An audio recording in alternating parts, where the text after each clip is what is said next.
Magandang buhay mga idol, Sports Life Channel PH po.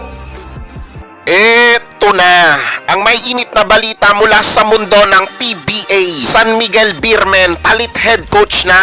Ginebra new starter, sobrang lakas. Pero bago yan, huwag niyong kalimutang mag-like at mag-subscribe sa ating channel.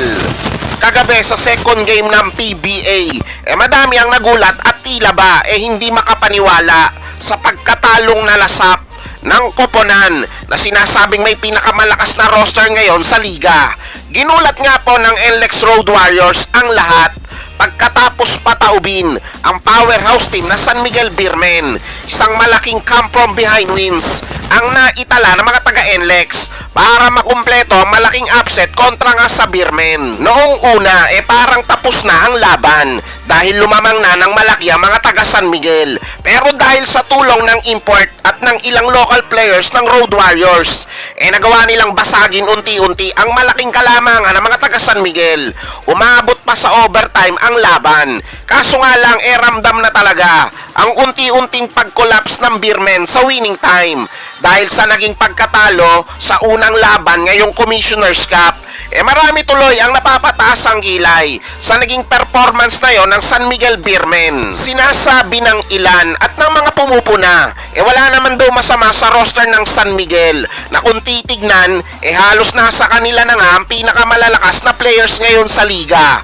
Na tila ba nagpasaring din ang mga nadismayang fans ng San Miguel na baka naman daw nasa head coach na ang problema. Simula kasi noong napalitan ang champion coach ng San Miguel na si Coach Leo Austria, tila ba parang namamangka na lang sa kalawakan ng karagatan na walang sagwan itong malakas na kupunan ng San Miguel. Para sa akin, ganun talaga. Kung minsan bilog ang bola, sadyang may kalakasan din naman ang kupunan na nakabanggaan ng SMB. Lalo na yung import ng NLEX. Saka tila ba, binuena sa gabing iyon si Chris Rosales na siyang tumigada ng mga pamatay na tres para sa NLEX. Tandaan natin na ang lahat may pakiramdam at may karapatang pumuna, lalo na sa mga napapanood nila, di ba? O kayo, sangayon ba kayo sa sinasabi ng marami na dapat na daw magpalit uli ng bagong head coach ang kupunan ng San Miguel? O i-comment nyo na yan sa ating comment section. Sa inaabang debut game ng pinakapopular na kupunan sa liga na Barangay Ginebra, pinaka-inaabangan din kung sino-sino ang magiging bagong starters ng barangay ngayong Commissioner's Cup. Ay ang garantisado na hindi mawawala sa starting five ni Coach Tim Goon ang kanyang premyadong sentro na si The Bulldozer Christian Stan Haringer sa paparating na bagong season ng PBA. Tiyak na masusubukan na naman ang tibay at lakas ng Bulldozer ng Ginebra kontra sa mga naglalakas ang import ng bawat kupunan ngayon sa Commissioner's Cup. Siguradong hindi rin mawawala sa starting five ng Barangay Ginebra itong athletic na forward na si Jamie Malonzo. Sa taglay na pambihirang skill sa basketball, siguradong madami na namang pahihirapan itong si Malonzo sa PBA. Hindi din pwedeng mawala sa starting five ni Coach Tim Goon ang MVP ng barangay na si Scotty Thompson.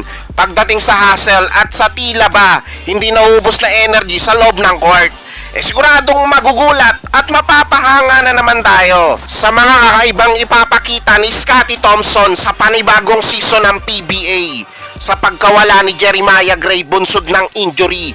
Tila ba naka-jackpot pa ang mga taga-barangay sa pagkakakuha nga nila sa dekalibring player na si Maverick Ahanmisi sa kanyang laruan na Malay Stanley Pringle ang datingan.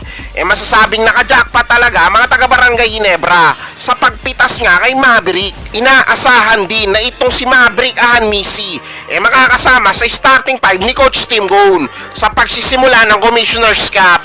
Ang pinakahuli ang bagong sasandala ng mga taga-barangay Ginebra, ang bagong salta sa barangay na si Tony Bishop sa pansamantalang pagkakawala ni Justin Brownlee sa Ginebra.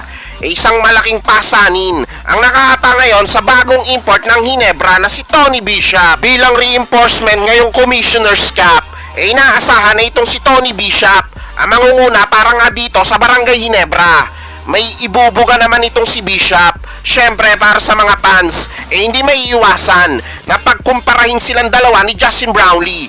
Pero wag naman sanang mangyari na hanapan ng butas ng mga fans itong si Bishop sa sandaling makaranas ng pagkatalo ang Hinebra. O ayan, kayo mga bossing ko, para sa inyo, sino-sino ang inyong pinakamalakas na starting five ng Barangay Hinebra ngayong bagong season ng PBA? O i-comment nyo na yan sa ating comment section. Nga pala, may FB page tayo, Sports Life Channel PH ang pangalan. Pa-like and follow naman.